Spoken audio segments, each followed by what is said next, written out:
সেলিব্ৰিটি ষ্টাইলত নামিছে আৰক্ষীৰ গাড়ীৰ পৰা কেমেৰাৰ আগত দিছে পোজ উফ কি হাঁহি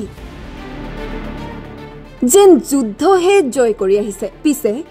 সেলিব্ৰিটি নহয় এইজন হৈছে মুন্না ভাই MBBS মুন্না ভাই MBBSৰ কাহিনী আপুনি হয়তো বহুত শুনিলে বহুত দেখিলে বহু ভুৱা চিকিৎসক পৰিল আৰক্ষীৰ জালত পিছে গ্ৰেপ্তাৰ হোৱাৰ পিছতো আনন্দত আত্মহাৰা হোৱা মানুহজনো দেখিছে শিলচৰৰ ভুৱা চিকিৎসক চক্ৰৰ মূল মাষ্টাৰমাইণ্ড এইজন হৈছে জয়ন্ত প্ৰসাদ দাস উৰফে জেপি দাস এই ভুৱা চিকিৎসকসকলক আৰক্ষীয়ে গ্ৰেপ্তাৰ কৰাৰ পাছতেই নিশ্চিত হৈছিল যে ইয়াৰ আঁৰত এক বৃহৎ চক্ৰ জড়িত হৈ আছে যি চক্ৰই অৰ্থৰ বিনিময়ত ভুৱা MBBS সহ বিভিন্ন চাৰ্টিফিকেট বনাই দিয়ে আৰু এই ভুৱা চাৰ্টিফিকেটেৰে ভুৱা চিকিৎসকসকলে ৰাইজৰ লগত প্ৰতাৰণা কৰে এই চক্ৰৰ মূল মাষ্টাৰমাইণ্ড আছিল শিলচৰৰ এখন হাস্পতালৰ মালিক জেপি দাস এই ভুৱা চাৰ্টিফিকেটৰ ভিত্তিত বহুতো লোক কাছাৰত বেচৰকাৰী হাস্পতাল আৰু চেম্বাৰ চলাই ৰোগী চাবলৈ ধৰিছিল বুলিও জানিব পৰা গৈছে যোৱা কেইমাহত আৰক্ষীয়ে প্ৰায় 13 জন ভুৱা চিকিৎসকক গ্ৰেপ্তাৰ কৰিছে এনে কিছু তথ্য লাভ কৰাৰ পাছত আৰক্ষীয়ে তেওঁক গ্ৰেপ্তাৰ কৰিছে বুলি জনায় জ্যেষ্ঠ আৰক্ষী অধীক্ষক নুমাল মাহাত্তাই প্ৰায় 1.5 মাহৰ আগতে আমি এজন ভুৱা চিকিৎসক তেওঁৰ নাম হ'ল পুলক মালাকাৰ তেখেতক আমি এৰেষ্ট কৰিছিলোঁ আৰু এৰেষ্ট কৰাৰ পিছৰে পৰাই বৰ্তমানলৈকে 13 জন ভুৱা চিকিৎসকক জিলাখনত অবৈধভাৱে চিকিৎসা সেৱা আগবঢ়াই থকা এনেকুৱা ব্যক্তিক আমি বৰ্তমানলৈকে এৰেষ্ট কৰিছোঁ এই 13 জন ব্যক্তিক এৰেষ্ট কৰোঁতে দেখা গৈছে যে তেওঁলোকে বিভিন্ন ব্যক্তিগত প্ৰতিষ্ঠানত তেওঁলোকে সেৱা আগবঢ়াই আছিল প্ৰতিজন ভুৱা চিকিৎসকক গ্ৰেপ্তাৰৰ পিছতে আমি দেখিছিলোঁ যে এজন ব্যক্তিৰ হাত আছে যিজন ব্যক্তিৰ নাম হ'ল ডক্টৰ JP দাস আৰু ডক্টৰ JP দাসক তেখেতক যেতিয়া আমি তেখেতৰ আমি তেওঁ পৰীক্ষণ কৰোঁ আমি দেখা পাওঁ তেওঁ ইয়াতে এখন অবৈধভাৱে চিকিৎসাৰ এটা অনুষ্ঠান তেওঁ চলাই আছে তাৰ নাম হ'ল national institute of medical sciences NIMS এইটো চলাই আছে আৰু তেখেতে ভুৱাভাৱে তেওঁ চিকিৎসকসকলক কিছুমান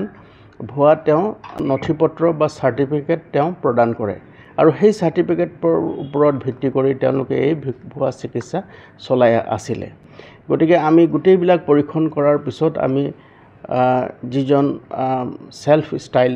ডক্টৰ JP দাস তেখেত যোৱাকালি এৰেষ্ট কৰোঁ এই অবৈধভাৱে যিবিলাক তেওঁ চিকিৎসা সেৱাৰ নামত তেওঁ যিবিলাক ইয়াত ব্যৱসায় চলাই আছে তাৰ বিৰুদ্ধে আমি আৰু অধিক আমি তদন্ত চলাই আছোঁ আৰু শীঘ্ৰেই মই ভাবিছোঁ যে আৰু অধিক তথ্য আমি পোহৰ লাভ কৰিম আৰু তেওঁৰ বিৰুদ্ধে কঠোৰতম আইনগত ব্যৱস্থা লোৱাৰ কাৰণে আমি তৎপৰ হৈ থাকিম ভাৰতবৰ্ষৰ কোনো স্বীকৃত মেডিকেল প্ৰতিষ্ঠানৰ পৰাও তেওঁৰ ডিগ্ৰী নাই বুলিও ব্যক্ত কৰে ইপিনে কেৱল ভুৱা চিকিৎসকৰ চেম্বাৰে নহয় ধৃত JP দাসে দীৰ্ঘদিনৰ পৰা শিলচৰ সহ কাছাৰত স্পা চেণ্টাৰৰ নামত ভয়ংকৰ কাণ্ড কৰি অহাৰো গুৰুতৰ অভিযোগ উত্থাপন হৈছে আৰক্ষীৰ তদন্তত এনে বহু তথ্যও পোহৰলৈ আহিছে বুলি জনায় জ্যেষ্ঠ আৰক্ষী অধীক্ষকগৰাকীয়ে আপোনালোকে জানে যে কিছুদিন আগতে আমি তেখেতৰ যিটো ৰেষ্টুৰেণ্ট আছে আৰু তাত তেখেত এটা স্পা আছে আৰু তাত বহুত লোকে কাম কৰে বহুত মহিলাও আছে পুৰুষো আছে তাত আমি এটা বিশেষ অভিযান চলাইছিলোঁ আৰু অভিযান কালত আপত্তিজনকভাৱে কিছু লোকক আনঅথৰাইজ লোকক আমি তাত লাভ কৰিছিলোঁ লাভ কৰি তাৰ পাছত আমি এটা প্ৰশাসনৰ লগত আমি আলোচনা মৰ্মে তাৰ এইটো এটা কেছো ৰেজিষ্টাৰ হৈছে ৰেষ্টুৰেণ্টটো আৰু স্পাটো সম্পূৰ্ণৰূপে বন্ধ কৰি দিয়া হৈছে পৰৱৰ্তী কালত তেওঁ কিবা ভুৱা নথিপত্ৰ দেখাই তেওঁ বৰ্তমানলৈকে চলাই আছে বুলি আমি গম পাইছোঁ কিন্তু আমি তাৰ বিৰুদ্ধেও কঠোৰতম আইনগত ব্যৱস্থা ল'বৰ কাৰণে আমি তৎপৰ হৈ আছোঁ এখন ইনষ্টিটিউট তেওঁ খুলিছে নেশ্যনেল ইনষ্টিটিউট অফ মেডিকেল সায়েন্সেছ সেইটো চিকিৎসা সেৱাৰ বা চৰকাৰ ফালৰ পৰা কোনো ধৰণৰ তাৰ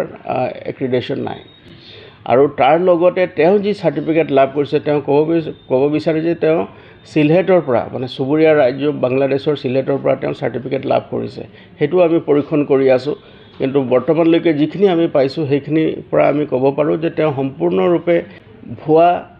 চাৰ্টিফিকেট তেওঁ ব্যৱহাৰ কৰি এইখিনি তেওঁ এটা ৰেকেট এটা চলাই আছিলে শিলচৰৰ পৰা ইয়াছিন মজুমদাৰ ৰিপৰ্ট টাইম 8